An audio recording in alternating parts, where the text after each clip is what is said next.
అదిమిన షోకులో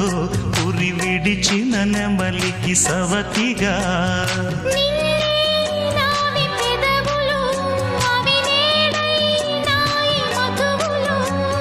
రెండు నాయి తనువులు అవిరే పవ్వాలి మనువులు